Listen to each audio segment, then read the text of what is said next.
Bonjour et bienvenue sur Egide, je suis Quentin et aujourd'hui nous allons regarder ensemble le complément de règles Scourge of Giran fourni par l'éditeur Games Workshop au travers de cette pré-saison. Donc ce sont des règles complémentaires qui vont nous accompagner pendant un an sur le nouveau manuel général qui sortira sur juin.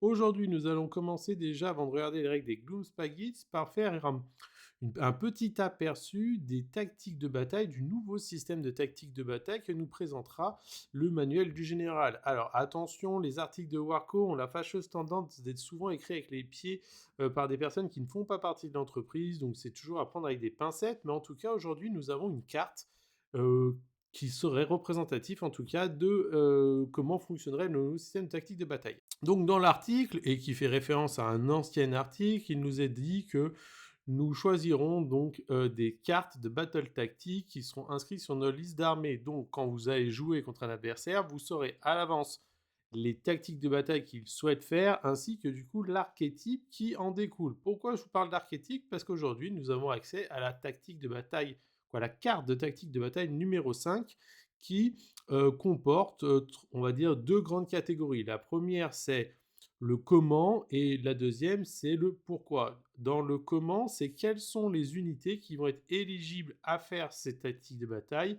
et le pourquoi, c'est pourquoi on va les faire. D'accord? Donc prenons ensuite référence directement avec ce qui nous est donné pour mieux comprendre le fonctionnement.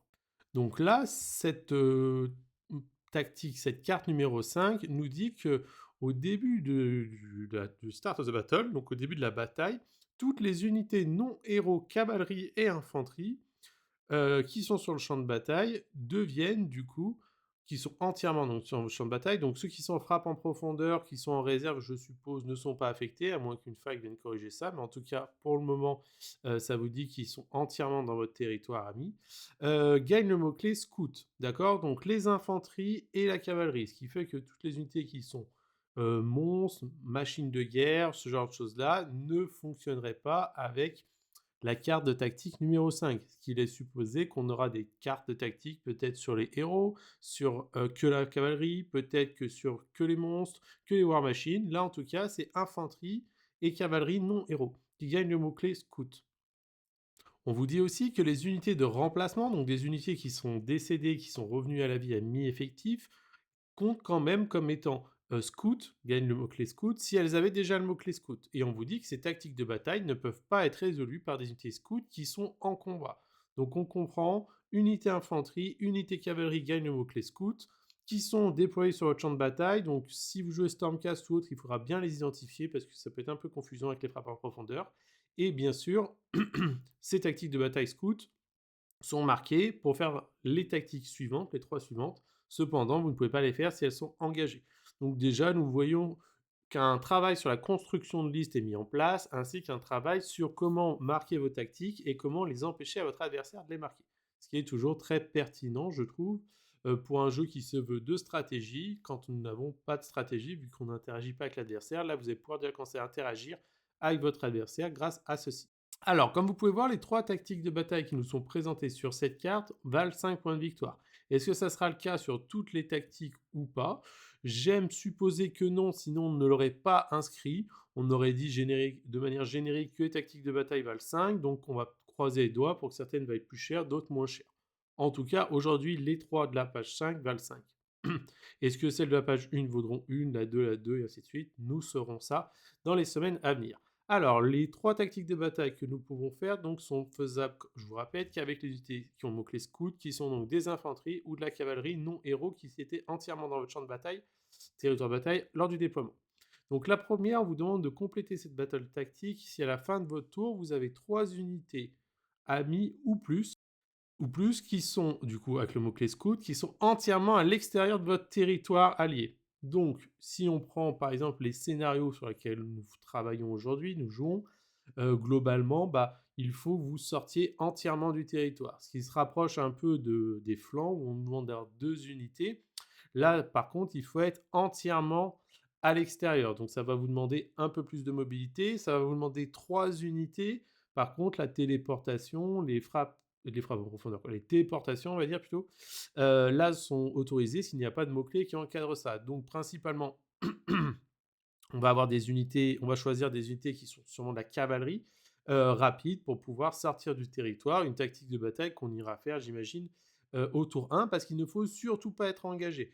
Donc peut-être que les contre-charges, genre de choses-là, peut être intéressant, les décors bloquants, ainsi de suite, ainsi de suite. En tout cas, la première lecture, c'est une tactique qui est quand même assez difficile ou contraignante, parce que 3 unités entièrement extérieures de votre territoire, si on part du principe que la carte c'est la moitié du territoire, ça peut être chiant. Attention, aujourd'hui les nouveaux scénarios vont apporter des nouvelles zones de déploiement, donc ce sera peut-être plus facile à faire que ce qui est aujourd'hui en tout cas faisable. La deuxième, qui elle aussi est assez complexe, vous dit que pour compléter cette tactique de bataille, il faut qu'à la fin de votre tour, vous ayez 3 objectifs ou terrain feature, donc éléments de décor, que vous contrôlez. Donc vous les contrôlez comment? Toujours de la même manière, plus d'unités avec un OC important autour, donc à 3 pouces d'un élément de décor ou à 3 pouces d'un objectif. Dans n'importe quelle combinaison, donc ça peut être 3 objectifs, 3 terrains, 2 objectifs, un terrain, blablabla, vous avez compris l'idée. Mais il vous faut que dans ces 3, elles soient au minimum contestées par des unités qui ont le mot-clé scout. Donc une fois de plus, on se retrouve dans une situation où jouer de l'ultra élite risque d'être compliqué avec la carte numéro 5 parce que il ne faut pas que ces unités scouts soient engagées. Avoir 3 unités qui soient sur des objectifs ou des décors, ça commence à être compliqué. Si vous avez que 5 unités, du style un one drop par exemple, avec un gros héros et 4 unités derrière, ça risque d'être difficile. Donc, est-ce que les tactiques de bataille vont finalement perturber la construction de liste pour pouvoir nous forcer à jouer des choses beaucoup plus diverses? Ou alors est-ce que le table rase trouvera encore sa place? Je ne peux pas vous le dire actuellement, mais en tout cas, on comprend que il commence à être un petit peu plus difficile, où la réflexion commence à être mise en avant à ce niveau-là. En plus de ça, on vous dit que ces objectifs et terrains doivent être within enemy territory, donc dans le territoire ennemi, pas entièrement. Donc si un élément est partiellement ou déborde de lance, c'est suffisant, mais ça vous force quand même à devoir être agressif avec cette tactique-là.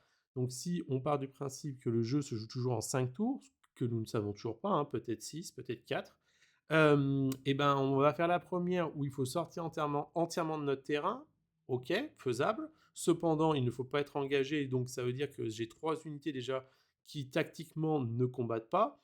Et ensuite, au tour 2, si je fais celle-ci, je me retrouve dans une situation où je vais devoir avoir plus d'OC que mon adversaire sur des objectifs sans être engagé avec 3 unités. Ce qui commence là aussi à être compliqué, hein. Et la dernière, domination, qui vous dit vous complétez cette tactique de bataille, c'est à la fin de votre tour, a friendly scout unit, donc une unité friendly scout unit, donc il n'y a pas besoin de la désigner, qui n'a pas été setup, donc pas de frappe en profondeur, pas de téléportation, conteste un élément de terrain que vous contrôlez, donc il faut le contester et le contrôler, qui est entièrement dans le territoire ennemi et à plus de 6 de votre territoire à vous, ce qui laisse supposer que nous allons encore avoir des déploiements avec des angles qui se touchent ou des bords qui se touchent, et du coup cet élément de décor devrait être à plus de 6 de l'adversaire. Donc nous rentrons encore dans une construction de liste, je pense, qui va être désagréable pour certains joueurs, c'est-à-dire que quand vous allez mettre en place votre setup, le layering, donc la manière dont sont agencés vos éléments de décor, vous allez devoir respecter ceux de la carte de games pour pouvoir jouer en jeu égal. Cependant, nous rentrons dans une construction qu'on va appeler bête et méchant, là où je ne sais pas si vous avez fait ça, mais en tout cas, moi j'étais un petit peu frustré de toujours utiliser le placement des cartes données par Games. Heureusement, l'éditeur avait mis en haut des cartes, vous avez la possibilité de jouer les éléments de décor de ce terrain avec ce match play, ainsi de suite, ainsi de suite. Moi, je forçais mes joueurs, et quand je faisais des tournois, à échanger pour pas toujours jouer sur la place de pouvoir, elle est là, le machin, il est là, le truc, il est là. Échanger tout cela. J'espère que ceci sera toujours faisable, parce que sinon on va se rentrer dans une construction où voilà, on va se dire très bien, et bien sur ce scénario, il n'y a aucun objectif, aucun élément de décor qui a plus de 6 du territoire ennemi entièrement chez moi, blablabla, quoi le contraire. Donc j'espère qu'en tout cas ça sera pris en compte par l'éditeur. En tout cas, à la lecture de cela, nous avons une piste de réflexion qui nous montre la volonté de l'éditeur. Nous savons que le format se rapproche de celui de Spearhead avec 6 objectifs. Chaque objectif a des noms et des couleurs Aujourd'hui, nous n'avons aucune tactique de bataille qui désigne un nom ou une couleur. Est-ce que les objectifs, du coup, seront liés directement au scénario et pas aux tactiques de bataille? Demain, nous le saurons, quoi, demain dans les jours à venir, nous le saurons. En tout cas, je trouve que ceci est encourageant vis-à-vis de la manière dont nous allons jouer. Je dis ça parce que je trouve dommage d'avoir un jeu de stratégie dans lequel la stratégie est limitée. Maintenant que ceci est fait, nous allons regarder du coup le complément Scourge of Ghyran pour la faction des Gloomspite Gits. Alors, nous avons deux sous-factions, un nouveau spell lore, ce qui est unique aujourd'hui dans les avantages, ce qui laisse encourager notamment des domaines de sort ou de prière pour d'autres factions, notamment Khorne ne serait pas contre un domaine de prière différent, et certaines armées telles Luminette aimeraient bien se retrouver avec un autre domaine de magie. Très très encourageant. Et nous avons aussi deux War Scrolls qui sont modifiés. Je pense que beaucoup de joueurs attendaient peut-être une modification sur les gros squigs qui aujourd'hui sont vachement décevants, mais les deux War Scrolls modifiés sont en tout cas, il y a un certain travail qui est fait à ce niveau-là. Donc nous allons commencer par les deux sous-factions. La première sous-faction est basée pour les Gitmobs. Donc les Gitmobs, ce sont les nouvelles unités de chevaucheurs de loups qui sont apparues dernièrement. Gros défaut de cette unité, entre guillemets, c'est que la létalité est extrêmement faible, les gobelins tapent vraiment très très mal, et les loups qui sont en 4-3 en moyenne avec 3 à 4 attaques, 2, 3, 4 attaques par loup, ont gros défaut d'avoir aucune reine. Et aujourd'hui, beaucoup de joueurs ont connaissance de ça. Quand vous êtes sur de la save à 3 avec votre adversaire met le défense en règle et que vous n'avez aucune reine, c'est difficile de faire des dégâts, ne serait-ce qu'avec de la reine -1, c'est déjà dur, il faut au minimum aller chercher la reine -2 pour espérer faire des dégâts. Et ben là, vous avez l'opportunité, grâce à cette nouvelle faction, One Spartan Army Any Combat Phase, de choisir 3 unités Gitmob, donc il n'y a aucune portée, il n'y a pas un héros, il n'y a rien, on vous demande juste qu'elles aient chargé ce tour-ci, et vous augmentez de 1 la reine des attaques de compagnons, donc les loups passeront reine -1, dégâts 2 principalement, et le héros reine -2, dégâts 2, donc intéressant pour donner un peu de patate au Gitmob qui pouvait en donner, qui pouvait en manquer, excusez-moi. Donc une sous-faction qui va orienter principalement au minimum, je pense, 3 à 4, voire 5 unités de Gitmob pour pouvoir bénéficier à chaque tour de ce bonus-là. Vous allez voir que cette sous-faction va aussi se combiner avec le nouveau domaine de sort que nous verrons juste après. Et le deuxième, Gitish Tide, celle-ci est très très intéressante et extrêmement fort parce qu'on va vous demander, One Spartan Army, de prendre donc en phase violette une unité non-Queen Boon Clan, donc des Shootas ou des Stabas, qui conteste un objectif, et vous allez ajouter 1 au control score, donc là vous dites plus un de control score, aucun intérêt, sauf que c'est par modèle dans l'unité qui ne conteste pas l'objectif. Donc là c'est un peu étrange, mais en fait c'est très très simple. Il vous suffit d'avoir un pack de 20 ou un pack de 40, avec un modèle qui conteste l'objectif, donc un modèle qui met un modèle quoi, qui est sur l'objectif, et 39 autres qui ne le sont pas, et ben vous allez ajouter 39 à votre OC. Donc en fait, vous allez faire contester des objectifs par des unités de Moon Clan non squig complètement. Donc ce qui va augmenter finalement et faciliter votre manière de contrôler des objectifs. Attention, bien sûr, ce n'est qu'une seule unité qui peut le faire parce que c'est One Spartan Army. Et ce qui nous fait aussi référence à la carte numéro 5 qu'on a vue juste avant, qui nous dirait que les Shootas ou les Stabas seraient des unités scouts, et donc en contestant un objectif, il va pouvoir augmenter son OC à 40, potentiellement contester un autre élément de décor, et vous permettre de faire des tactiques si elle n'est pas engagée. Deux sous-factions que je trouve très intéressantes, une sur les Gitmob, une sur les Moon Clan, qui vont vous booster finalement ce qui pouvait leur manquer, un peu de létalité et un peu de control score, donc des sous-factions qui sont intéressantes à ce niveau-là. Maintenant, nous allons pouvoir passer au nouveau spell lore. Donc, vous connaissez le spell lore actuel des Gloom Spikes avec celui-là de contrôler la lune et les autres sorts qui vont avec. Maintenant, vous aurez le choix entre le classique et celui-ci. Donc, le nouveau en sort illimité qui sont sur du 6. Donc, 6 c'est une valeur acceptable pour un sort, parce que la moyenne, on rappelle, c'est 6,5, 7. Donc, vous devriez le passer assez souvent, qui vous dit que vous allez pouvoir choisir 3 unités Gloomspite Kits entièrement à 12 du sorcier, et ces unités vont pouvoir faire la capacité retraite sans prendre de blessures mortelles. Donc, de manière globale, ça nous fait écho à la sous-faction des Gitmob qui vous dit quand vous avez chargé, vous avez plus un de reine. On n'oublie pas que beaucoup d'unités en Gitmob font des blessures en chargeant, donc avoir du retreat and charge comme ça gratuitement en sort illimité va, je pense, ouvrir des constructions de listes pour les Gitmob, mais pas que, car pouvoir retreat and charge gratuitement grâce à un sort entièrement à 12 est une très très bonne occurrence de sort, surtout pour un sort illimité. Le deuxième, Git Speed, lui, vous dit que si ce dernier réussit, jusqu'au début de votre prochain tour, vous ajoutez 2 à la caractéristique de mouvement des unités non Trogot Gloomspite Git. Donc tout ce qui va être Gloomspite qui n'est pas des trolls. Donc on part du principe que les trolls sont des unités lentes, on veut les laisser lentes. Par contre, tout le reste, 2 de mouvement, bah, ça fiabilise vos shootas, vos stabas, vos boinders, vraiment tout ce qui n'est pas Trogot. Donc c'est très très intéressant. Je ne sais pas si le fil sergent va rester ou si une nouvelle occurrence va apparaître. En tout cas, vous allez pouvoir récupérer ces 2 de mouvement avec un sort. Vous avez des sorciers qui ont des socles plus ou moins gros, donc vous allez pouvoir faire bénéficier ça à plus ou moins d'unités. Un autre très bon sort. Et le dernier est vraiment très très intéressant, beaucoup plus situationnel, qui vous dit de choisir un ennemi à 18 pouces. Si le sort passe, ce dernier, cette unité ne pourra plus utiliser de Run Ability. Donc Runability, il y a beaucoup de compétences qui font ça, le redéploiement, ce genre de choses-là notamment.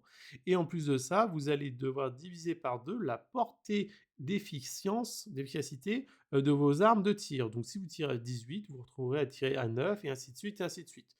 Donc un très bon outil pour vous protéger du tir contre des armées qui peuvent éventuellement en abuser, vous demandez dans des situations compliquées. De manière globale, les armes tirent à 18 pouces. 18 pouces, c'est les armes les plus longues. Nous avons maintenant les armes de siège qui tirent à 24. Cependant, les armes de siège sont souvent limitées et un peu boiteuses. Games a du mal à les mettre, à les rendre efficaces. Et ben, du coup, vous allez pouvoir vraiment nullifier la phase de tir de votre adversaire, soit en l'utilisant au tour adverse, soit votre phase à vous, parce que vous voyez que cette chose-là reste jusqu'au début de votre prochain tour. Donc finalement, une phase assez longue. Je trouve en tout cas que c'est très intéressant les 3 nouveaux sorts qui sont donnés au Gloomspite Git. Je pense que ceci va rebooster la conceptualisation des listes, même si on a pu voir que ces dernières allaient du coup être évoluées avec le nouveau système de tactique de bataille. Mais pour pouvoir jouer, vous amuser et tester dans vos clubs, déjà nous avons une bonne base de sous-factions et de spell lore. Et donc, pour finir, nous avons les 2 profils qui sont changés, le Fnatic Loon Smasha et le Fnatic Sports Plata. Principalement, le Loon Smasha avait la capacité d'être mis dans une unité de Stabaz ou de Shootas et en phase de mouvement de sortir entièrement assise de l'unité à 9 de votre adversaire et elle avait frappe en premier. Le problème, c'est que vous vouliez le cacher dans l'unité, le faire sortir devant votre unité pour que votre adversaire le charge et du coup se retrouve avec une unité qui a fight first contre elle. Cependant, vu que vous sortiez entièrement à 9, souvent quand vous êtes à 3 de votre adversaire, vous ne sortiez derrière et ça ne servait strictement à rien. Une unité qui était assez difficile à piloter.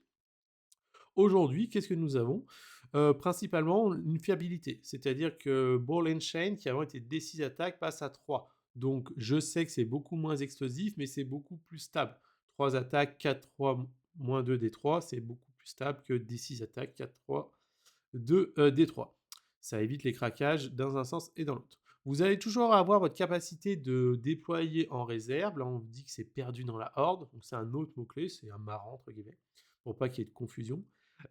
Et du coup, cette fois-ci, vous allez avoir une règle One Spartan Army Any Charge Phase. Alors attention, il n'y a qu'une seule de vos unités de Fnatic, Loon Smasha qui va le faire. Vous allez peut-être pouvoir en jouer beaucoup parce que là, ça baisse à 70 points. Donc c'est vraiment pas cher. Peut-être 2 unités renforcées, ça s'entend.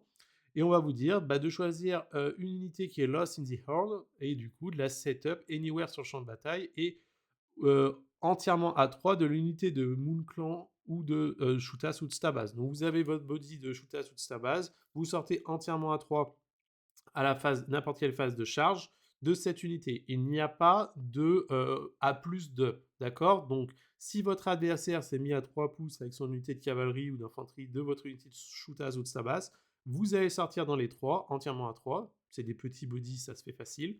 Vous allez techniquement engager l'unité adverse. Intéressant. Si votre adversaire, c'est le tour de l'adversaire et qu'il vous a déjà chargé, bah, c'est pas grave, hein, vous sortirez là où vous pouvez sortir. Ça, pareil, ça n'occure strictement rien. et vous allez pouvoir ensuite faire un mouvement de 2d6. Vous pouvez passer au travers des modèles ennemis et de leur combat range et finir en combat. Donc on comprend qu'en fait, vous allez éventuellement avoir une sorte de contre-charge, si on le souhaite, plus ou moins gratuite, qui va vous permettre, selon la variance de votre jet de dés, d'aller plus ou moins loin, voire d'aller cliquer des objectifs, des tactiques de bataille, on ne sait pas, mais en tout cas, ça commence à être très intéressant.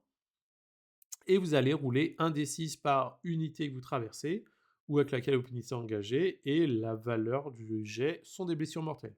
Donc intéressant, en tout cas tactiquement, je trouve, d'infliger entre 1 d6 blessures mortelles par unité, avec une unité qui sortira normalement complètement, parce que je vois pas comment on peut faire 20 ou 40 points de vie de shootas ou de stabas en phase de charge, l'unité ne sera pas détruite, et d'infliger des blessures mortelles. Alors bien sûr, vous perdez le fight first, cependant, c'est une unité que votre adversaire ne souhaitait peut-être pas avoir engagée avec vous. Vous allez pouvoir mettre des blessures mortelles, peut-être aller chercher un petit héros derrière selon la variance, ainsi de suite, ainsi de suite. Et ça reste quand même, si c'est renforcé, pas mal d'attaques en 4-3 moins 2 D3. Donc quelque chose qui peut, on appelle pain in the ass, faire chier parce que votre adversaire doit le prendre en compte, mais ne sait pas quand est-ce que ça sortira. Donc très intéressant comme règle en tout cas je trouve. Et du coup les Sports Splata Fnatic, eux pareil, 2 attaques 4-3 moins 1 D3, je crois qu'avant c'était D3 attaques, donc ils sont un peu plus fiables. Et ils avaient cette capacité, quand vous étiez entièrement à 12-2, de donner plus une attaque, et vous donniez moins une attaque aux unités avec lesquelles vous étiez engagé. Là, vous avez une modification de ça, c'est beaucoup plus simple, c'est moins une attaque avec les unités ennemies qui sont engagées avec cette unité. Donc ça reste très très bien, parce que je vous rappelle que beaucoup d'unités dans le jeu ont 2 attaques, donc moins une divisé par 2 la létalité. Quand vous êtes à 3, pareil, ça fait mal. Attention, c'est un passif, vous ne pouvez pas être affecté par plusieurs fois le même passif. Et vous avez en plus de ça une autre règle que je trouve très très forte dans les mains des joueurs un petit peu expérimentés, qui vous disent qu'en fait, One Spartan Army any turn, donc une fois par tour à la fin de n'importe quelle phase, euh, une seule unité pourra le faire, même si vous en avez plusieurs, mais en tout cas voilà.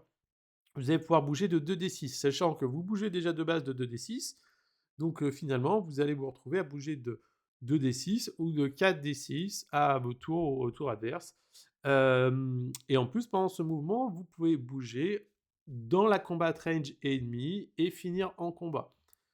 Toutes les personnes qui ont pu jouer Khorne ou des règles similaires à cette règle-là connaissent l'importance et la puissance de celle-ci, parce qu'en fait, ça se passe en phase violette, end of the turn, donc c'est avant le calcul des points, donc éventuellement amener ces petits mecs sur un objectif, engager une unité d'archers, engager des cavaliers. Vous voyez, vous avez énormément d'occurrences. Alors énormément d'occurrences, oui, vous allez me dire c'est 2d6, il y a beaucoup de variances, je suis d'accord avec vous. Cependant, ça reste quand même une règle qui est très très forte pour une unité qui est légèrement chère. Là, on est sur 110 points, donc peut-être que 2 unités non renforcées ou unités renforcées. En tout cas, c'est je trouve, une opportunité pour les joueurs Gloomside Geek de retester ces modèles, les Fnatic, qui sont très intéressants et assez sexy, et voir ce que l'on peut en faire. Voilà.